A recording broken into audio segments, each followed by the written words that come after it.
Monstro Business 2015. Nós gostaríamos de chamar uma vez mais ao palco o mediador, jornalista Ricardo Boechat. Para que façam parte deste segundo painel de debates, que terá como tema desenvolvimento urbano, convidamos os debatedores, a senhora Inês Magalhães, secretária nacional de Habitação do Ministério das Cidades,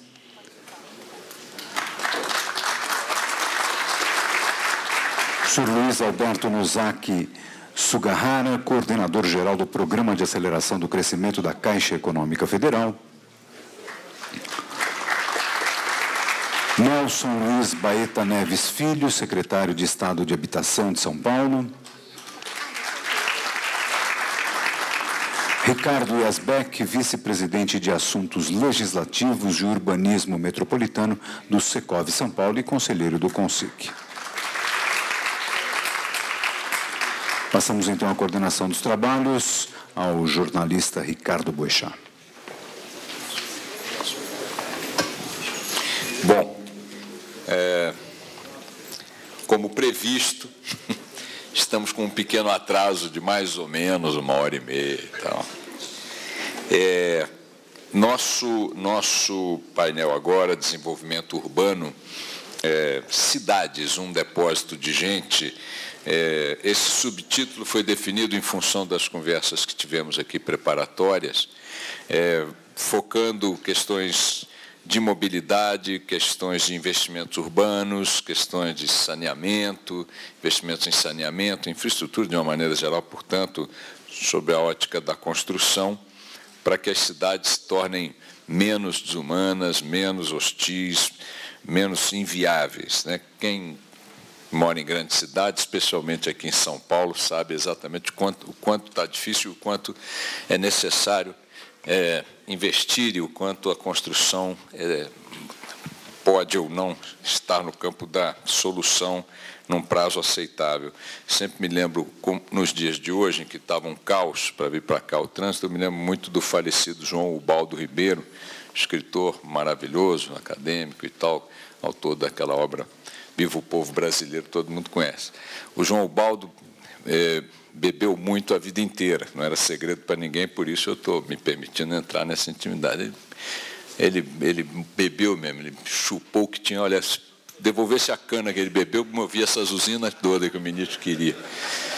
E o João Ubaldo chegou uma hora, o médico disse, você vai morrer, cara, você tem que parar de beber, parar de fumar, e você tem que fazer exercício.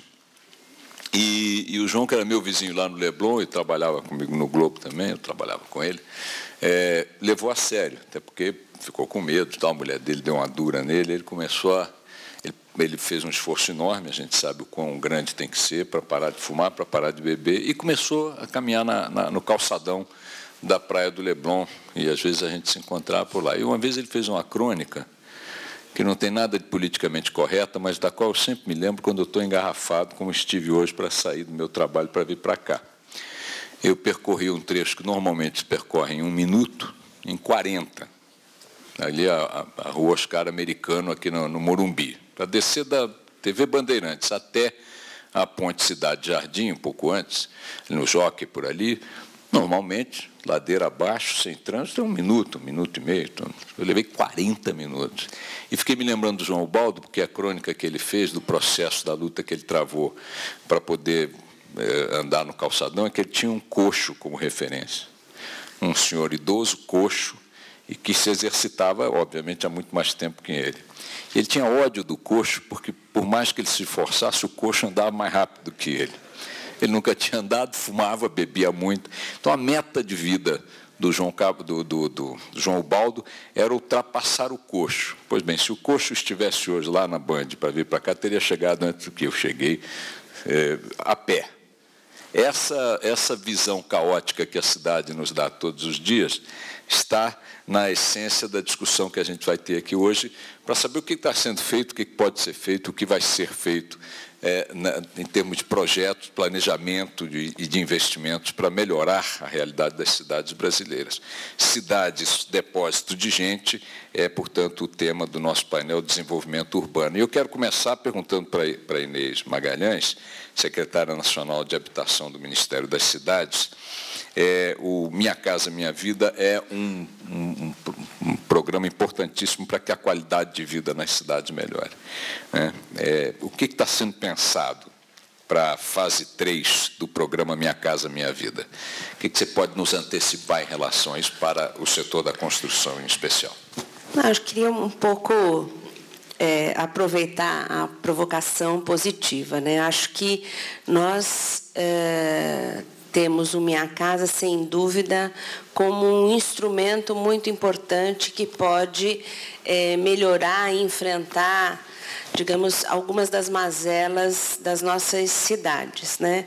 Mas eu queria fazer um pouco uma provocação no sentido em que nós temos necessariamente que pensar num modelo diferente de desenvolvimento urbano dessas cidades, né? Claramente, a América Latina é um dos pedaços do mundo mais urbanizado, mais em processo de urbanização avançado, e que tem uma matriz que produziu uma apropriação desigual dos seus espaços urbanos, né? Então, por isso que o desafio é não só ter uma matriz para o desenvolvimento de onde estão os mais pobres, mas também ter uma matriz de desenvolvimento para onde as cidades crescem nos seus condomínios fechados, né? Porque nós claramente temos tido essa discussão de que o Minha Casa é feito em espaços periféricos e, portanto, sem infraestrutura, com uma mobilidade deficiente, mas eu acho que o problema é mais amplo do que essa discussão.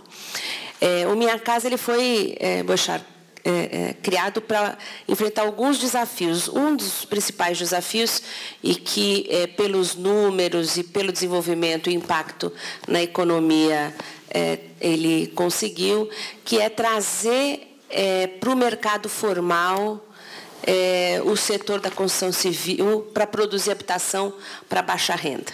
Então, acho que esse era um dos principais desafios que o programa tinha e conseguiu. Ter um produto, né, ter um nicho mais próximo, mais aderente ao perfil da nossa população e, portanto, mais acessível. Incrementar um mercado de crédito para esse polo. Agora, quais são as coisas que ele não conseguiu e que, portanto, são os desafios que a gente pretende enfrentar no 3? Melhorar a qualidade urbana, o desenho urbanístico e arquitetônico dos projetos e ter uma maior participação do poder público como um real indutor da implementação do programa no conjunto dos municípios brasileiros, né? Devolvendo uma provocação, nós temos vários empreendimentos, posso te apresentar vários, que foram entregues no preço e no tempo, como você fez a provocação no painel de manhã, por uma modelagem do Minha Casa que dá ao privado um protagonismo na sua implementação, seja na prospecção do terreno, no processo de licenciamento, mas que precisa ser melhor equilibrado numa preparação prévia do poder público local em colocar disponível, em gravar como área de interesse social, em planejar a sua cidade, de modo a que o investimento da habitação seja indutor de uma ocupação mais organizada, seja indutor de uma expansão urbana mais sustentável, né? Eu quero dizer com isso que também, né, nós precisamos buscar introduzir no processo de implementação das políticas habitacionais, muito além de enfrentar o tema de uma maior integração com as políticas de mobilidade, com as políticas de assistência, ter uma visão de um desenvolvimento econômico mais estratégico, né? Quer dizer, que ao pensar o crescimento dessas cidades, nós também façamos com um olhar de quais são as possibilidades de atividade econômica para que a gente tenha emprego mais próximo do trabalho e da mobilidade, né? Mas isso é um conceito que já está sendo implementado, Inês? Nós temos um conceito... Uma observação. Porque assim, nós hoje, no Minha Casa Minha Vida 2, com o aprendizado que nós tivemos no Minha Casa Minha Vida 1, incorporamos algumas coisas importantes. Então, quais são elas, né? A exigência de espaço, independente da exigência do poder público local, a exigência, a partir de um determinado porte do empreendimento, que ele tenha espaços para comércios, né? Que parece óbvio, mas você tem várias cidades no país cuja legislação de interesse social, onde há habitação de interesse social, não prevê a possibilidade de empreendimentos comerciais, só de habitação, para ter os benefícios fiscais, etc. e tal. Então, isso foi uma coisa. A outra foi a possibilidade de contratar os equipamentos de saúde e educação junto com os empreendimentos, né? Já no Minha Casa Minha Vida 2, isso já foi adotado. Né? Qual é a ideia? É que a gente não tenha o que aconteceu, de fato, na primeira versão do programa, é que houve um descasamento temporal entre a chegada da habitação pelo empreendedorismo local com a chegada dos equipamentos básicos de saúde. Em outras palavras, né? Dando fundo à preocupação que há modificações introduzidas, não transformar projetos habitacionais em depósitos de gente, permitir que eles sejam mais do que isso, né? Mais do que meros... Que eles sejam uma oportunidade real para as famílias. Eu queria rapidamente te pedir toda a síntese possível, a gente está muito atrasado, para a resposta à pergunta que eu te fiz, que é do interesse do setor. O que você pode nos dizer da fase 3, do ponto de vista de porte, de investimentos, de contratos? Então, a meta já anunciada pela Presidenta da República é de mais 3 milhões de unidades, né? No próximo quadriênio, né? Quais são as questões que a gente tem colocado e já bastante discutido com o setor, né? O tema das melhorias nos projetos e no padrão urbanístico, né? A exigência da norma de desempenho, né? Que foi uma norma que há uma discussão já antiga com o setor que vai perseguir a melhoria, né, das condições de desempenho da edificação, ou seja, os temas da acústica, os temas do maior conforto ambiental. Um outro tema que a gente vai perseguir são as questões de sustentabilidade mais estrito senso, né, ampliar uma experiência importante que a gente já tem de produção de energia com painéis solares para o aquecimento, ampliar isso para algumas experiências de produção fotovoltaica, né, com usinas de energia utilizar a minha casa. Não, claro que com uma preocupação ambiental, mas também com uma preocupação de sustentabilidade, aí vendo sustentabilidade como a permanência das famílias e a disposição das pessoas em ficar nos seus empreendimentos. Então, do ponto de vista numérico, é isso. Não há modificação possível de ampliação nem de redução nessas metas anunciadas? Não. Pelo menos eu não seria a portadora delas, né? Eu não seria a portadora delas, né? Mas há um esforço muito grande de que nós tenhamos aí a implementação no próximo período de um programa dessa dimensão. 3 milhões de unidades, portanto. Shugahara, eu queria te perguntar o seguinte, que a pergunta que os empresários encaminharam, a gente ficou fazendo sondagens antecipadas e tal, Eles reclamaram muito que a Caixa está demorando demasiadamente para aprovar um projeto e contratar a obra, comparado com bancos privados, por exemplo. Por que essa diferença e o que fazer ou o que está sendo feito para reduzir esses prazos de aprovação e contratação? Bom, quanto à demora, eu acho que, comparando com os bancos privados, eu acho que fica uma comparação um pouco mais difícil, né? Porque a gente hoje está com quase 70% do mercado de habitação, ou seja, por exemplo, falando de habitação, não sei se é isso especificamente, sim, mas eu acho que o nosso ganho de velocidade foi muito grande em relação ao que se tinha desde o início do programa até hoje. Eu não vejo que, de fato, existe uma grande demora assim, dentre a análise dos projetos na Caixa. O que a gente vê, o que acontece, muitas vezes as empresas, os proponentes, protocolam esses documentos na Caixa com alguns itens ou alguns documentos que não estão devidamente apresentados ou definidos. Por exemplo, as licenças, as aprovações legais, esses documentos que normalmente são os que geram os maiores atrasos e acaba que a Caixa acaba levando alguma responsabilidade nesse processo.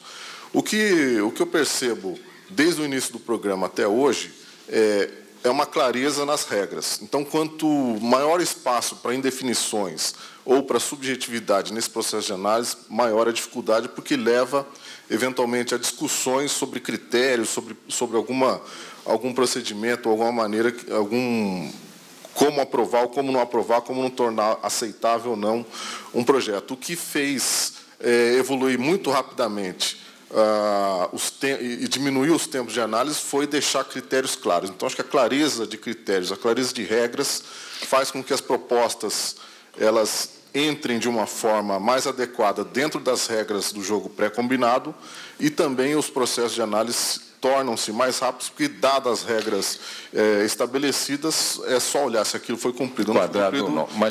Mas a Caixa ainda está acima da média de tempo do setor privado, não?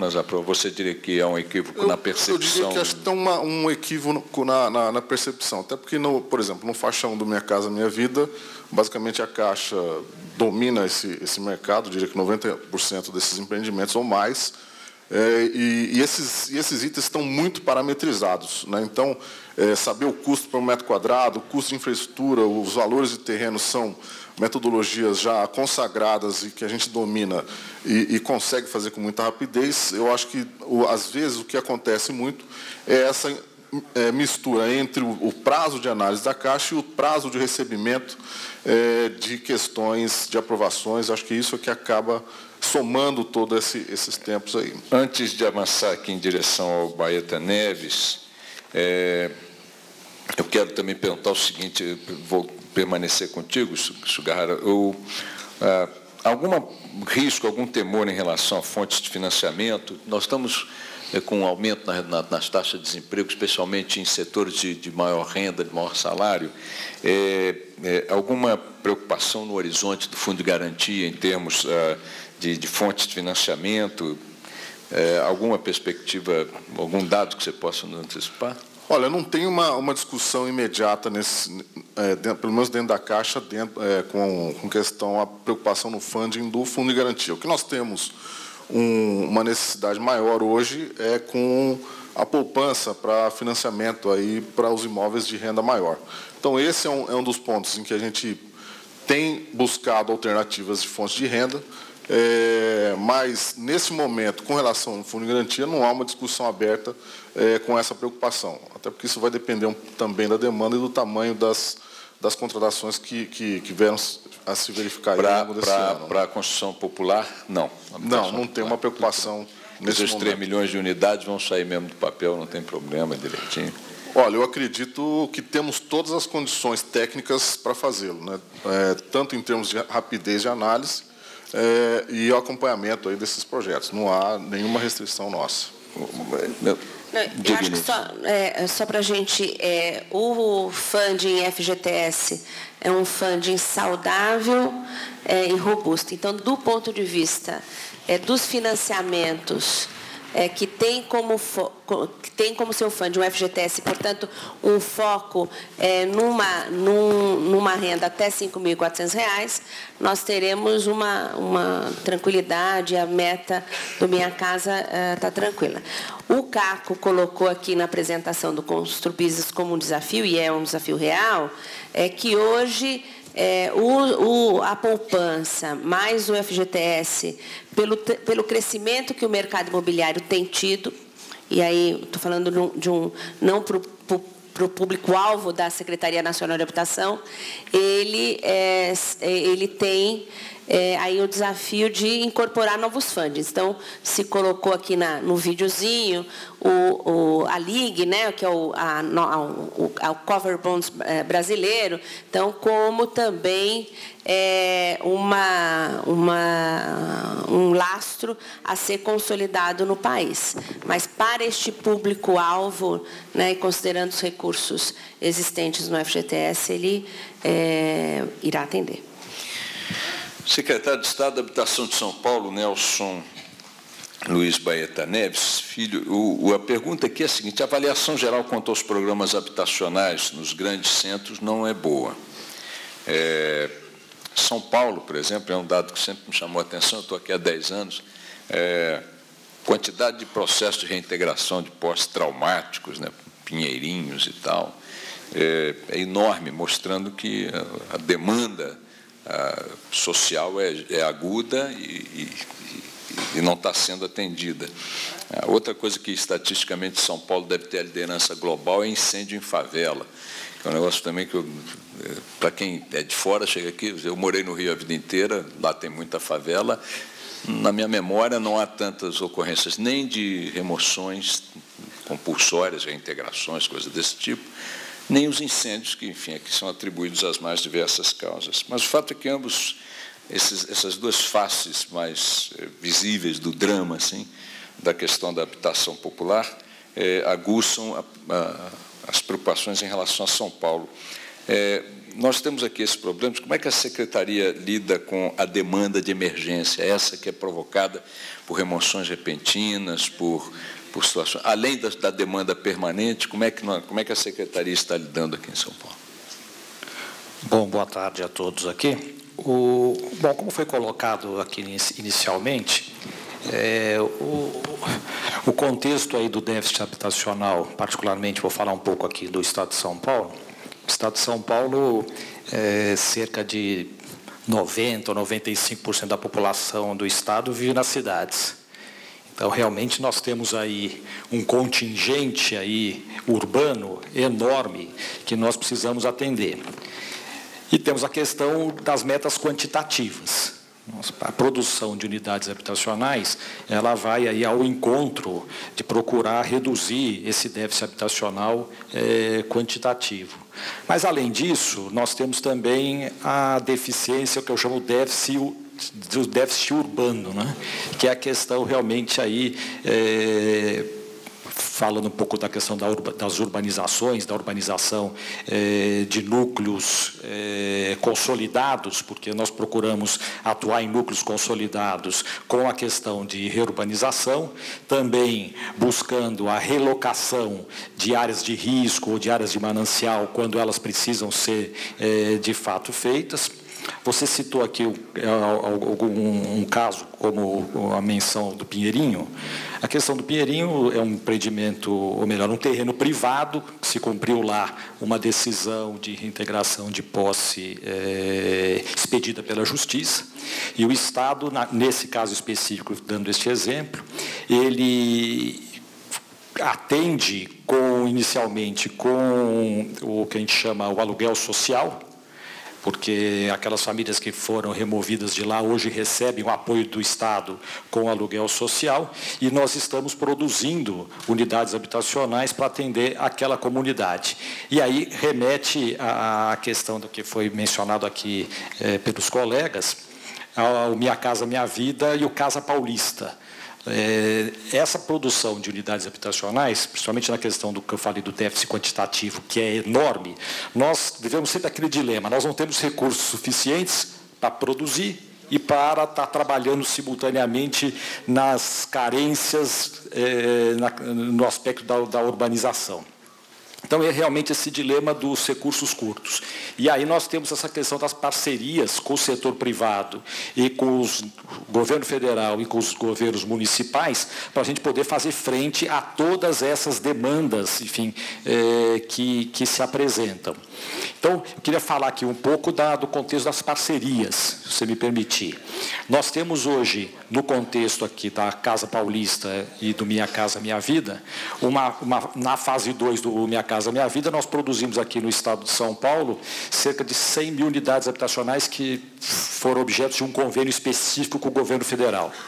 Essas unidades, nós temos, elas foram contratadas, temos cerca de 90 mil unidades habitacionais em obra, e estamos aí trabalhando e articulando aqui com o Ministério das Cidades o nosso contexto aqui em função do Minha Casa Minha Vida 3, que o ministro Kassab, na abertura do painel dele, falou que provavelmente em março eles vão estar anunciando aí as novas regras do Minha Casa Minha Vida 3. E São Paulo vai estar se adequando às regras nacionais. Aqui em São Paulo, no programa, na fase anterior, nós aportamos R$20 mil por unidade a fundo perdido, para complementar o teto do Minha Casa Minha Vida.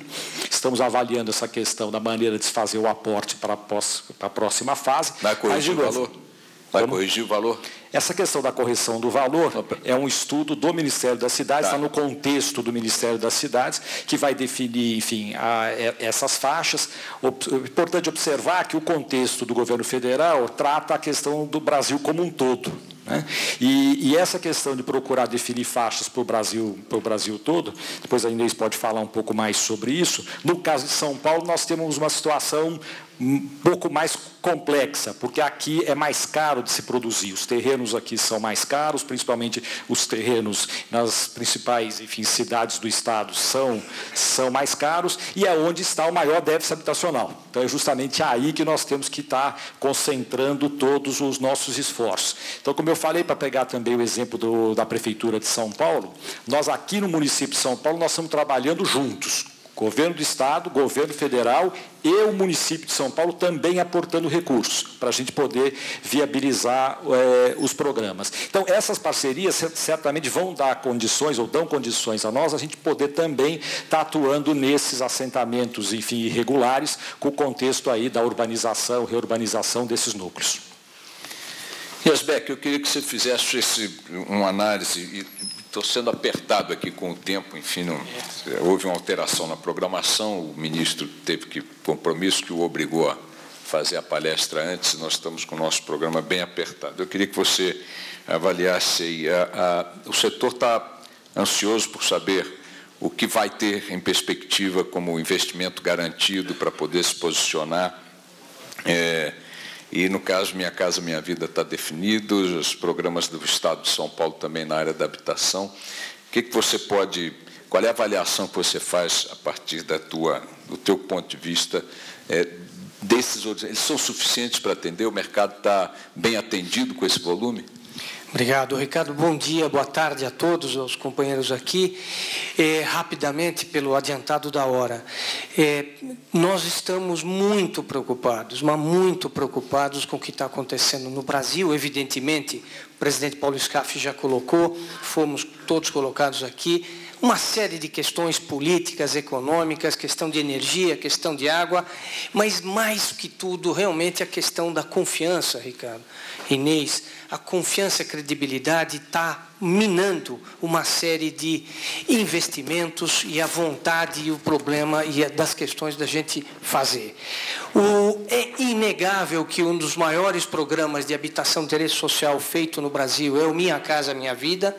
Os parâmetros dele foram estabelecidos em 2009, depois, em 2012, houve um pequeno ajuste de alinhamento dos valores da própria unidade, de renda, questão tal. Depois, não se ajustou mais. É importantíssimo que esse realinhamento venha o quanto antes. E mais importante, há um déficit de pagamento infelizmente, muito alto. No Brasil todo, pelas últimas estimativas que nós fizemos, há um atraso nos pagamentos de quase chegam a 900 milhões de reais, asfixiando muito as pequenas e médias empresas. Especialmente as pequenas e médias estão numa situação dificílima.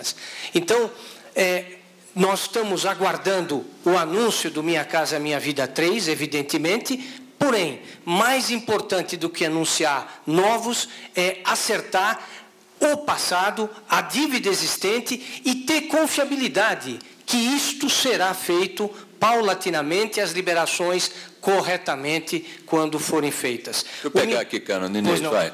Quando é que você vai pagar ele, Inês?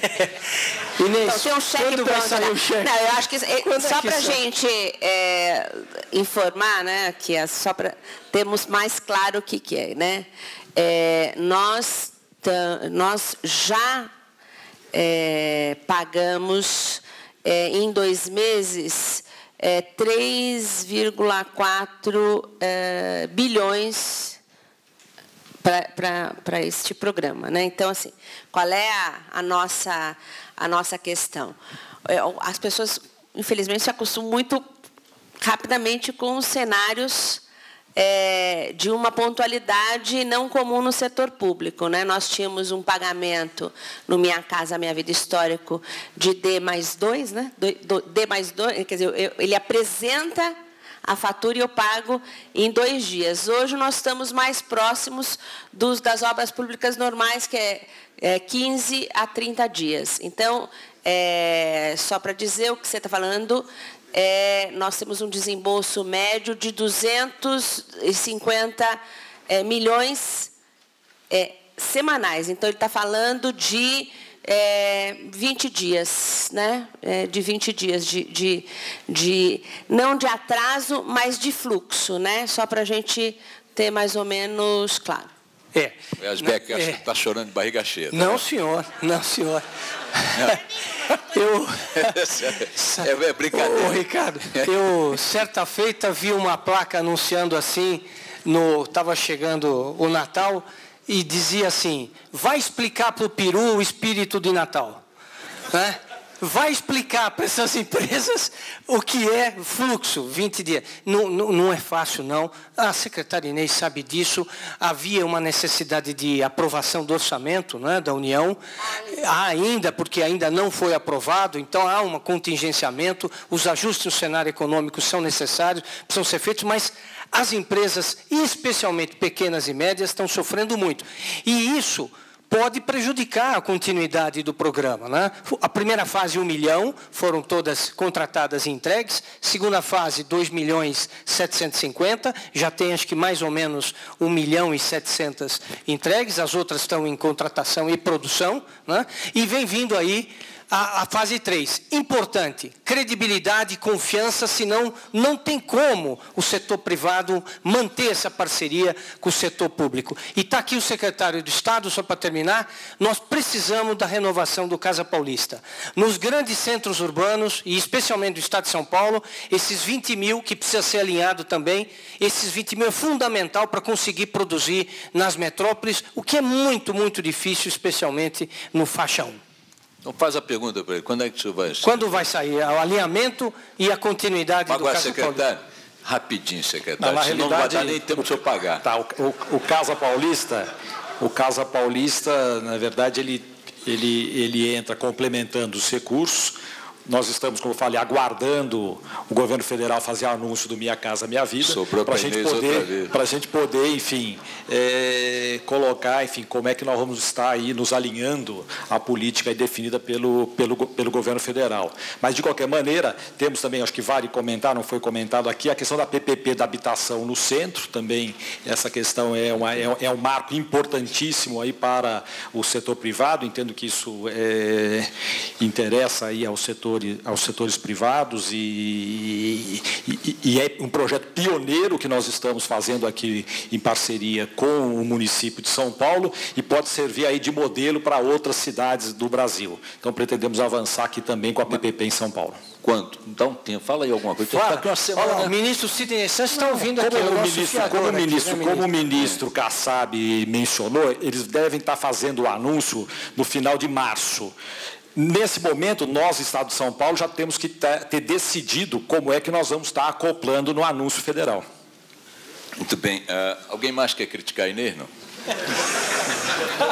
Não pague meu salário. A Inês precisa sair, né, Inês? Não, tranquilo. Pô, ministro, logo agora que eu pedi para a turma criticar, o senhor quer dar um salvo-conduto, um habeas corpus preventivo para ela? Ministro, já te libero. Sugahara, a Caixa está com alguma coisa relacionada a controle de qualidade nessas obras, nesses conjuntos populacionais que financia? Há muitas queixas quanto à qualidade, à resistência, obras paredes que racham e tal. A Caixa tem algum envolvimento? Pergunta para o Iasbeck. Tem, Iasbeck? O setor está desenvolvendo, se o setor está desenvolvendo, que acho que é uma das questões, né? Quer dizer, se o setor está se preparando para os temas da melhoria da qualidade, da produtividade, porque isso é um tema muito importante, né? O setor da construção é um dos setores, dos nichos de economia que pouco investe em inovação tecnológica, sobretudo nessa área, né? Acho que esse é um... Agora, bem feito, foi provocar. Agora, Sugahara, já peço, você quer... Agora, igual o debate presidencial. Ele também tem que responder. Então, igual o debate presidencial. Excelência, o senhor tem 30 segundos para a sua resposta. Vai. Não, investe sim. Quem vê hoje como constrói hoje e voltar 20, 30 anos atrás é totalmente diferente. Mas 30 anos também... Não. Mas, olha, é impressionante. Há 30 anos eu tinha cabelo, cara. Ricardo, o setor que atua de longo prazo, um ciclo de maturação elevado, esses prazos que nós estamos falando são compatíveis e a gente precisa olhar para frente mesmo, o futuro. Melhorou muito, evidentemente que não há uma continuidade. Nossa questão é, qualquer setor da indústria, qualquer setor que precisa investir, precisa acreditar na continuidade para investir em processos. E esse processo vermelho vem acontecendo sim, precisa haver confiança e continuidade no setor. Sugahara. Não, a Caixa fez.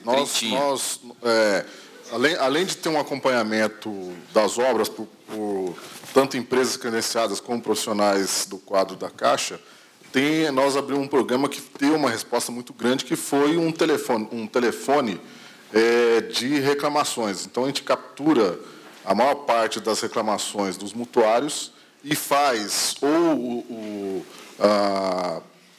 intercede diretamente em alguns casos em que, por exemplo, no faixa 1, a consultora não está mais presente, ou então, quando a consultora está presente ou são operações de mercado, a gente faz essa comunicação para as construtoras para que seja dado a resposta mais rápida possível, ter um prazo, ter um ranking que nós estamos aí verificando das construtoras que atuam no programa, qual é o grau de resposta e o grau de satisfação desses clientes de uma forma geral. Não estou com os números aqui, mas o que a gente pode perceber é que a resposta é positiva, as construtoras têm dado uma resposta frequente, mas, é óbvio, tem algumas situações, casos esporádicos que acontecem problemas mais críticos, mas, de uma maneira geral, tem dado uma resposta, uma melhoria na resposta das construtoras para a solução dos problemas com os mutuários. Acho que foi um caso de sucesso. O que chega, obviamente, à opinião pública, à imprensa e tal, são os casos mais críticos que contaminam a imagem, mas é preciso que eles não sejam, às vezes, tão grotescos. Né? Sim, que esses que entram no 0800 e já são resolvidos, eles nem vão para a imprensa, né? Acabam sendo... Iasbeck, só para encerrar, qual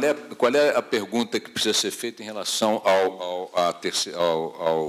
à fase 3 do Minha Casa Minha Vida? Tem para o setor. O que o setor quer saber? Uma pergunta bem objetiva. Realinhamento de valores, de renda, é o mais importante para saber se ele vai funcionar. Alguma perspectiva?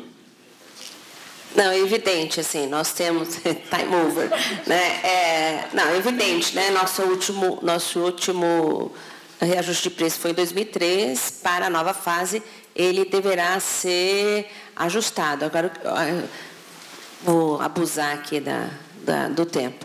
Acho que qual é a agenda que a gente tem? A gente tem uma agenda com a universidade que é o tema da avaliação, uma agenda com o setor público, que é da melhor qualificação da legislação e do processo de aprovação dos empreendimentos e, portanto, também considerando essa capacidade de implementar, oferecer serviços públicos e serviços básicos de comércio. Com a iniciativa privada, o tema da qualidade e do avanço da inovação tecnológica na sua implementação, na agenda do governo federal, o processo de avaliação e monitoramento e aperfeiçoamento dos processos juntos com bancos públicos, Caixa Econômica e Banco do Brasil. Então, tem trabalho aqui para todo mundo. Muito obrigada. E o dinheiro, né? E dinheiro também. O reajuste. Não, então, a fase 3 será lançada com novas exigências e novos preços, evidentemente. Pronto. Minha gente, olha, deixa eu dar um cartão vermelho para vocês também, o tempo acabou. Muito obrigado aos nossos painelistas. Vamos aí para o terceiro painel daqui a pouco. Muito obrigado a todos.